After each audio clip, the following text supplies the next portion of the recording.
The class of 2025 was the first to enter the halls of this university in the aftermath of COVID-19. Following a difficult senior year of high school, many of you came here to Tuscaloosa from around the country, and for the very first time, you experienced something called freedom. You had freedom. So let's give a big round of applause to the leaders of this state who chose liberty over lockdowns. They did a good job.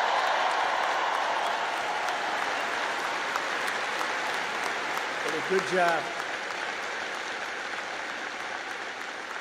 As you know, there are few campuses in the world more beautiful than this one, and there are few memories sweeter than the ones you have formed really at this capstone and at the capstone. You'll miss the beautiful sounds of Denny chimes, the excitement of lining the Walk of Champions, the Saturday tailgates at the Quad. As you graduate, it's natural to reflect on 4 years of happy memories, and you've really had happy memories here. You've done a lot of winning. Winning is a good thing to do. But today I'm also asking you to look forward to really something very, very bright and more promising, and it's going to be an even more promising tomorrow, I promise you that. You're the first graduating class of the golden age of America. We're in the golden age. You watch. This is the golden age.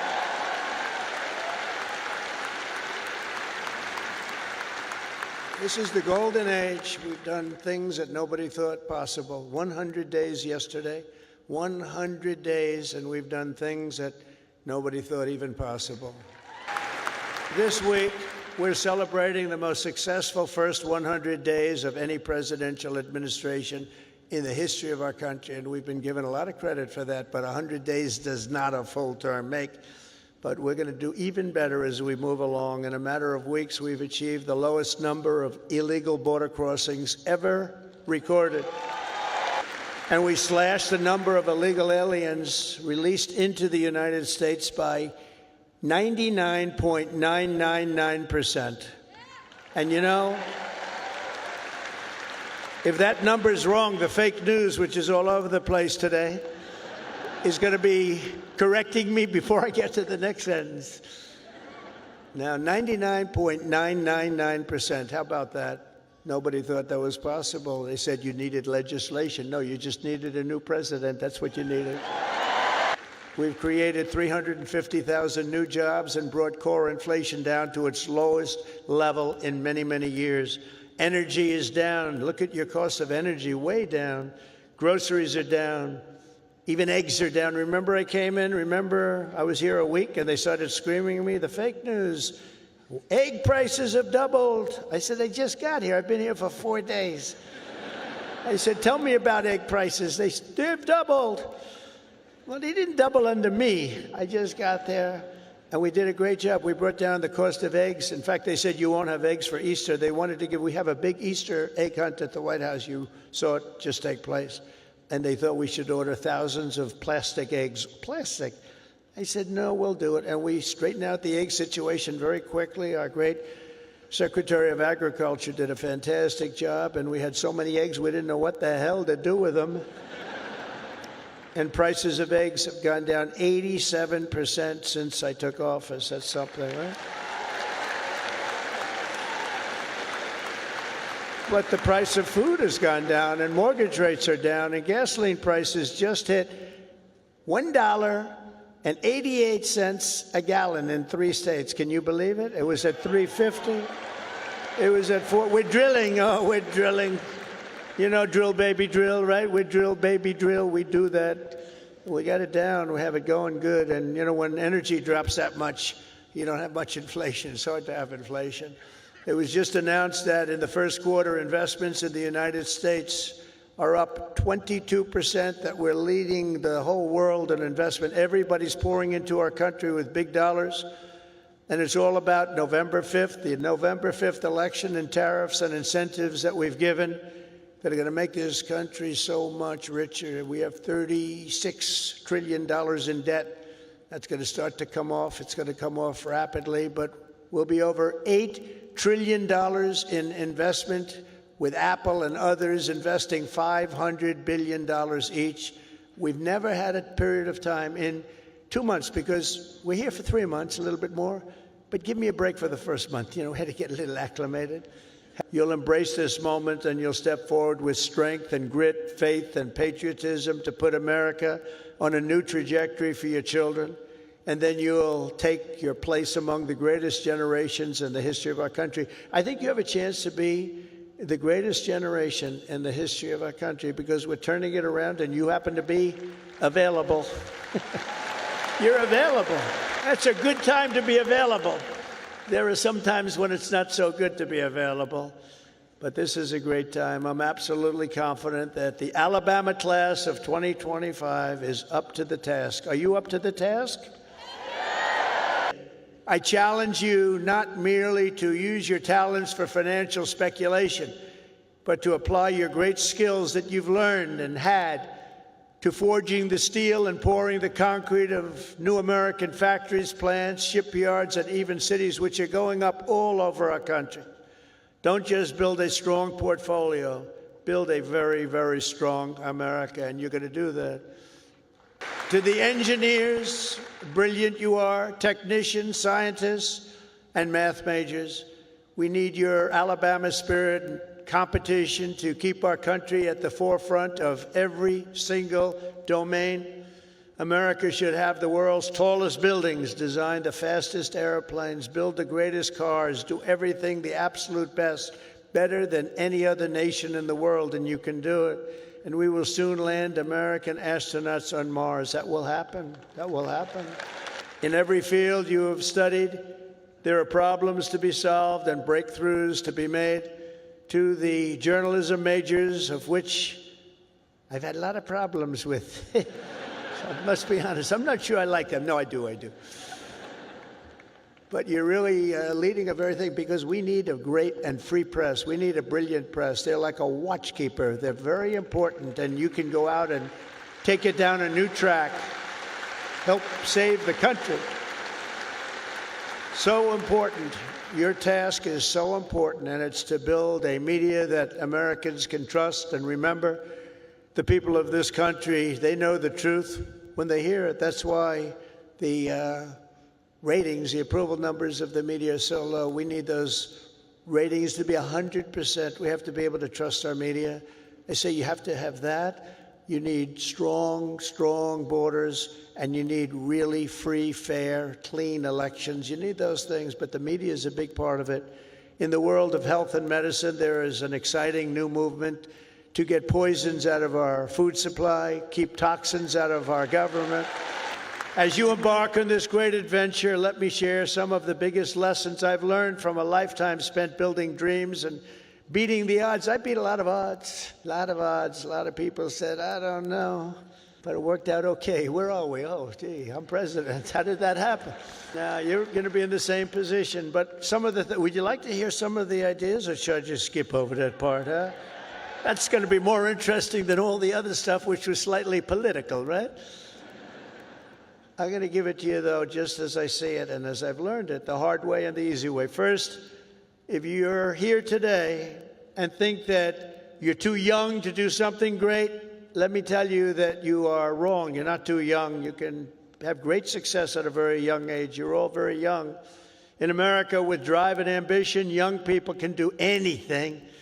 I was 28 when I took my first big gamble to develop a hotel in Midtown Manhattan, the Grand Hyatt, and it worked out incredibly well. But I was very young at the time. I was like a very young person in sort of an old person business.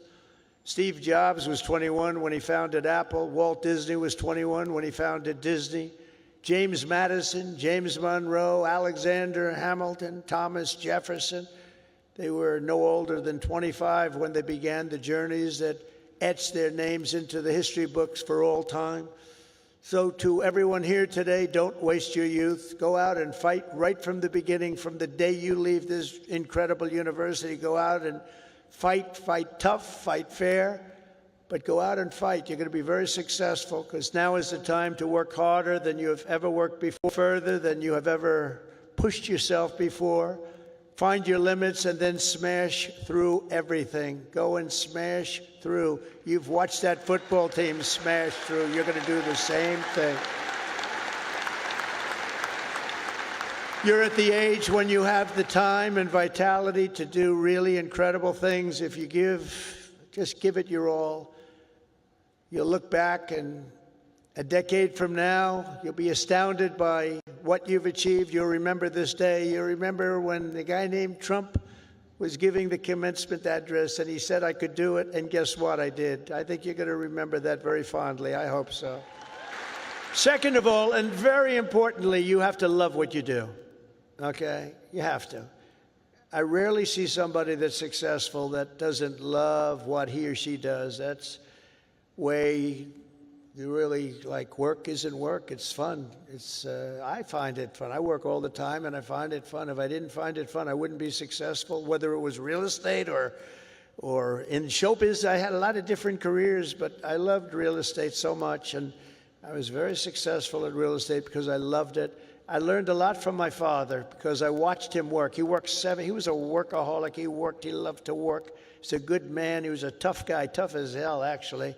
Now that I think back, I don't know if you could even get away with that nowadays. He was tough, but he was a good man, I'll tell you. And he worked 7 days a week. He worked Saturdays, Sundays, it didn't matter. And I learned by watching him, he loved his life. He loved what he was doing. He had a great long-term marriage, a long, many, many years. He beat me on that one.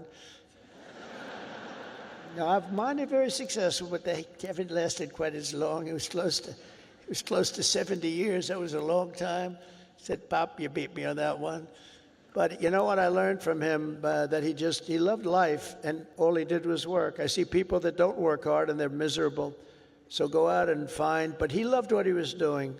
And you have to find something that you love, and you have to follow your own instincts. Listen to your parents. They're very wise, but you have to follow your instincts and your heart, your soul, and you want to be the very, very best you can be. Treat every day like a home game against Auburn. Fight like hell and enjoy doing it, and your coach can tell you all about that. Third thing is to think big. You know, you're going to do something, you might as well think big, because it's just as tough. You can think small. I know a lot of people, they thought small. They're very smart. I know others that weren't nearly as smart, but they had a better picture of the big picture, because it's just as hard to solve a small problem as a big problem, and it's just as much energy and everything else, except the result is going to be a smaller one. So love what you do, but think big if it's possible. Now, if it's not possible, that's okay too. You do something, you have to do something that you love. You will have all the same headaches and challenges, all the same delays and setbacks, so you might as well do something that's just amazing. America doesn't aim small, Alabama doesn't aim small, and neither do you. So think big when possible, think big. Fourth is work hard. Work hard. Never, ever stop. An example is a great athlete, actually, Gary Player, golfer, great golfer. He wasn't as big as other men. He was actually on the small side. Don't tell him that, friend of mine. Don't tell him that, because he doesn't understand that. But he worked very, very hard. He made up for it. He never stopped. He won 168 golf tournaments. Think of that, 100. I said, Gary, you're winning like every weekend. Do you ever choke or anything? I don't know what choke means. And he made a statement years ago that I read, and I thought it was sort of an incredible statement. He said, it's funny, the harder I work, the luckier I get, right? Think of that. The harder I work, the luckier I get. So you really have to work hard, and you're going to be successful because you have the talent. To get into this school is not easy. To get through it is even more difficult. You have a lot of talent. Fifth is don't lose your momentum. You just want to keep it going, and you have to know if you are losing it. You have to know when you're losing it, so maybe you stop, and maybe it's time to stop. Listen to the feedback, think through your plan very carefully, and keep moving fast. The word momentum is very important. I mean, I'll just tell you a little story about a great real estate developer named William Levitt. He built Levittown. Some of you might live in a Levittown. He was the biggest developer in the whole country in the 1940s and so. And he built these jobs. He started with one house, then 2 houses, then 20 houses, then thousands and thousands of houses. And a company, Gulf and Western, came along, and they said, we're going to make you an offer to buy your company. And they offered him a lot of money, more money than he ever thought he could make. And he retired, lost his momentum. He retired, and he led a beautiful life. He had a wife, I must tell you, it was a second wife. It was a trophy wife, what can I say? I don't like telling you everything, but we're all friends, right? Can we talk? We're all friends. He had a trophy wife. And he lived a different life. He moved to the south of France, but he lived, it was a life of tremendous luxury. He had so many millions of dollars. He was given a fortune for the company. And 10 years went by, and then 15 years went by, and he got a call from this big conglomerate, Gulf and Western, and they said, we're not doing well with the purchase, because he used to pick up every nail, every piece of sawdust, every piece of wood, every chip, everything, and he'd sell it. He'd make a couple of bucks. Everything was perfect. They can't do that. You know, these big companies, they don't do that. You see it a lot when an entrepreneur sells to a big company and then he ends up buying the company back for peanuts later on. Happens a lot. But he was the best at what he did. But 15 years went by, and he was so excited, and they sold him back his company. And he started, and he was going to tear apart the world because he got bored with a life of luxury. And he started building and building and building. And he went bad. He lost everything, and he went bankrupt. Absolutely bankrupt. And it was a sad story to read. It was such an amazing story because he was so rich, but he paid them, and he bought it for the right price, bought it low, but he went wild. But he lost his momentum. He wasn't good at it anymore. Number 6, if you want to change the world, you have to have the courage to be an outsider. In other words, you have to take certain risks and do things a little bit differently. Otherwise, if that weren't the case, everybody would be successful. It doesn't work that way. Progress never comes from those satisfied with the failures of a broken system. It comes from those who want to fix the broken system. And you'll make the bigger money, you'll make the more success by acting that way. The other way may be more secure, but if you want to go to the top, you're just never going to do it unless you break the system. Change is never easy, and the closer you get to success, the more ferociously those with a vested interest in the past will resist you. They want to resist. So I just say, trust me on that, because I know you really do. You have to break the system a little bit and follow your own instincts. But if your vision is right, nothing will hold you down. Nothing. You have to have the right vision.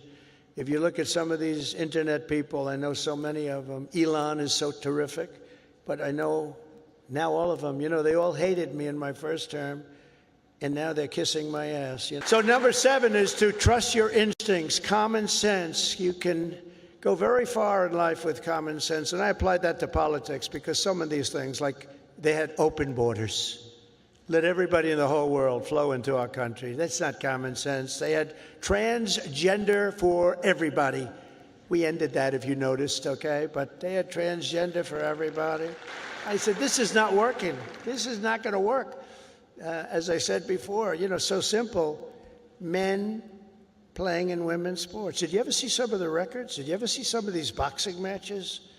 You know, we have to protect. These women are great athletes, but we have to protect. If you looked at the Olympics where they had transitioned people going into the boxing, where the women had boxing, and they had a great champion, a female boxer. I mean, after one punch, you walk back to the corner, said, I can't get hit like that. I've never been hit like that before. You look at all the volleyball players that have been hurt so badly with balls that are hit at levels that they've never seen before. But the greatest is like weightlifting. You ever see the weightlifting? Where they have a record that wasn't broken in 18 years? And they have, should I imitate it? You know, my wife gets very upset when I do this. She said, darling, it's not presidential. I said, yeah, but people like it. Should I do it or not? All right, I'm in trouble when I get home, but that's okay. What the hell? I've been in lots of trouble before. But no, you look at the weightlifting where 18 years it stands, and they have this young woman, and her parents are right where you are in the front row, and they're so proud of her, and it's like 209 pounds, and she's going to lift that. The record stood for 18, think of it, 18 years, and they put 1/8 of an ounce here and 1/8 of an ounce here, little tiny little bit, And she's going to do it. Mom, I love you. I'm going to do it for you, Mom. And she goes, and she lives, and she gets it. And, Mom, I'm going to do it, Mom. Can't do it. And then a guy comes along, or a gal, or whatever. A transitioned person comes along. And he was a failed weightlifter as a man, but he comes along, 206 pounds. They put the little thing on, and he goes, boom, boom. And breaks the record like by 119 pounds. That's not right. Or the race, did you see the race where they had the best female runners and they had a guy who was a decent runner, a long distance race? And he won by 5 hours and 19 seconds. You know, normally you win by like 12 seconds, 2 seconds, a quarter of a second. He won by 5 hours and 19 seconds. It's crazy. And, you know, honestly, it's demeaning for women, very demeaning. These are great athletes. It's very demeaning, and we're going to protect women. We're going to protect women. We're going to protect everybody. So now that I'm in trouble with my wife, I'm going to blame the University of Alabama for asking me to go through with that stuff. But it's pretty descriptive, isn't it, really? It helps when you know that borders are not racist, speech is not violence, America is good, terrorists are bad, men can never become women, police are not criminals, and criminals are not victims. Eighth, everybody should believe in the American dream. It's real, it's there, and it's right before you. We're coming back to the American dream. Ninth, think of yourself as a winner. The power of positive thinking. Dr. Norman Vincent Peale, from many years ago, wrote a book, The Power of Positive Thinking. And there is a lot to it, the power of positive thinking. Don't consider yourself a victim. Consider yourself a winner. In recent years, too many of our young people have really been taught to think of themselves as victims and blame people and be angry. Don't be angry. But in America, we reject that idea that anyone is born a victim. Our heroes are the ones who take charge of their own destiny, make their own luck, and determine their own fate despite the odds, despite all odds. That's what happens. They're given a little chance in many cases, very little chance of success, and they become the most successful people in the world. Whether you were born rich or poor, black or white, male or female in America, anyone can be a winner. And our whole country will be cheering you on, and I'll be at the front of the line cheering you on, especially because you come from this incredible university. And next is to be an original. The all-time greats were people who had the confidence to be a little different. Teddy Roosevelt, Douglas MacArthur, George Patton, Amelia Earhart, Annie Oakley, Muhammad Ali, and so many others, far too many to name, lived their lives with pride, personality, and flair. God only created one of you. Remember that. God created one of you. You're all different. Some are close, but nobody is the same. You're one of a kind. So don't try to be someone else. Just be yourself. And finally, and most importantly, never, ever give up. Never give up. Never give up. And I've learned anything in life, and it's so true. One of the most important things you can learn, if you just went a little bit longer, if you just held out a little bit longer, you would have been successful. Well, the stories of that are legend. But I've learned that perseverance is everything. So whatever happens, no matter where you are in life, stay optimistic and just keep pushing forward. Just don't stop. Never, ever give up. Victory is right around the corner. I've watched Coach Saban win games that really were virtually over. You've seen it. You've been in the stands. He won a couple of games. I said, Coach, you got lucky as hell. He said, I didn't get lucky. I'm a talented guy. You know, those little touchdowns that come out of nothing. He's amazing. But he's a guy that doesn't quit and doesn't know what the word quit even means. He couldn't define it. He took victory out of the jaws of defeat, and you can do that too at every stage in my career. My enemies, of which there were many and probably are right now, I can think of a couple of people that don't like me too much right now. But they said, that they have to do everything they can to keep me from winning, to keep me from making it. And I'm representing you, so I have to make it. I have big shoulders, but these are big shoulders. I have to win for you. I'm not winning for myself. I'm winning for you. Do you remember when they said that Donald Trump will never become president of the United States? Remember Barack Hussein Obama said that? Barack Hussein Obama. Donald Trump will never be president. Like 50 other politicians said that. Where are they now? Oh, let me see. Oh, there they are. Where are they now? But here I am standing before you as the 45th and 47th president. You heard that a lot. But against all odds, I did great in 2016. 2016, how great was that? And then I did much better in 2020. Sorry, the election was rigged. But it was a rigged election. And then in 2024, I made it too big to rig. I said, we got to do this again. So never let anyone tell you that something is impossible. Ever, ever, ever. In America, the impossible is what we all do best. There is nothing you cannot do if you are willing to fight for it. You got to fight, fight, fight. Oh, I've heard that expression. You continue the legacy of Alabama legends who blazed the trails, won the games, tilled the fields, forged the steels, built the ships, and gave us the victories that built America and changed the world. The entire world was changed by our victories.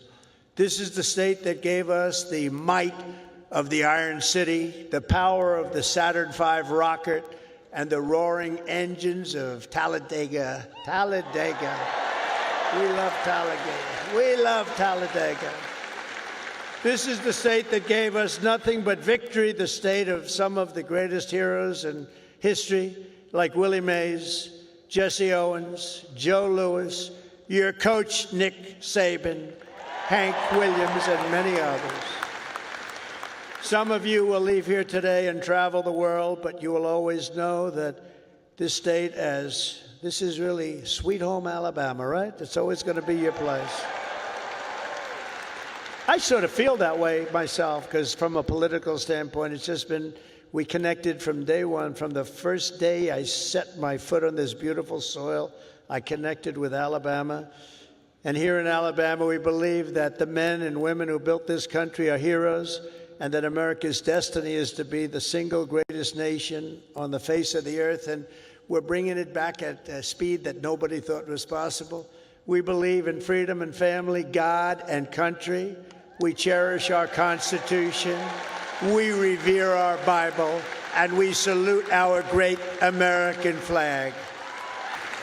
Graduates of the Alabama class of 2025 standing here before you in this magnificent arena, it is clear to see the next chapter of the American story will not be written by the Harvard Crimson. It will be written by you, the Crimson Tide. True.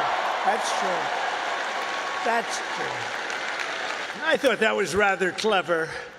If you look at what's going on, they get their $5 billion a year. That is not going to be so forthcoming.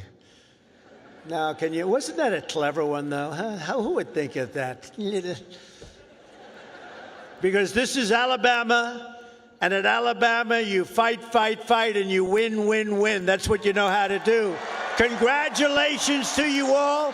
Congratulations to this great class of champions. God bless you, and God bless America. Thank you all very much. Thank you.